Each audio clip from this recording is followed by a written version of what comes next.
বিষয় একজন মুসলমানের চরিত্রই তার প্রকৃত দাওয়াত। বিসমিল্লাহির রহমানির রহিম।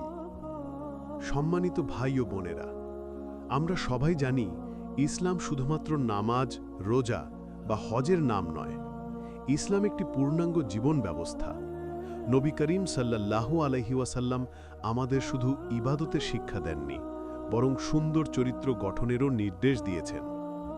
রাসূলুল্লাহ সাল্লাল্লাহু আলাইহি ওয়াসাল্লাম বলেছেন, তোমাদের মধ্যে সেই ব্যক্তি সর্বোত্তম যার চরিত্র সর্বোত্তম। সহিহ বুখারী, হাদিস ৬০৩৫। আরেক হাদিসে এসেছে, আমি সুন্দর আখলাক অর্থাৎ চরিত্র পূর্ণাঙ্গ করার জন্যই প্রেরিত হয়েছি। মুসনাদে আহমদ, হাদিস ৮৯৬২।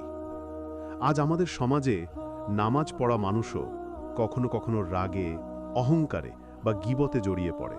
অথচ রাসূল সাল্লাল্লাহু আলাইহি ওয়াসাল্লাম বলেছেন, সত্যিকার মুমিন সেই ব্যক্তি যার হাত ও জিহ্বা থেকে অন্য মুসলমান নিরাপদ থাকে।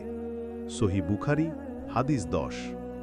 প্রিয় ভাই ও বোনেরা, আমরা যদি চাই আমাদের সমাজে শান্তি আসুক, তাহলে শুধু কথা নয়, আমাদের আচরণেই ইসলামের দাওয়াত ফুটে উঠতে হবে।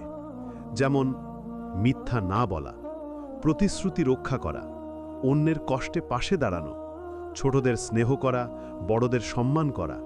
রাসূল সাল্লাল্লাহু আলাইহি ওয়াসাল্লাম বলেছেন, তোমরা একে অপরকে ভালোবাসা ছাড়া জান্নাতে প্রবেশ করতে পারবে না। সহিহ মুসলিম, হাদিস ৯৪। সুতরাং দাওয়াত শুরু হোক আমাদের নিজেদের থেকে, আমাদের মুখের হাসি, কথার ভদ্রতা ও আচরণের সততা দিয়ে। তাহলেই ইসলাম ছড়াবে ভালোবাসা ও শান্তির মাধ্যমে। আল্লাহ তাআলা আমাদের সবাইকে সুন্দর চরিত্রে চরিত্রবান বানান এবং ইসলামী দাওয়াতের প্রকৃত রূপ ধারণ করার তৌফিক দিন। আমিন।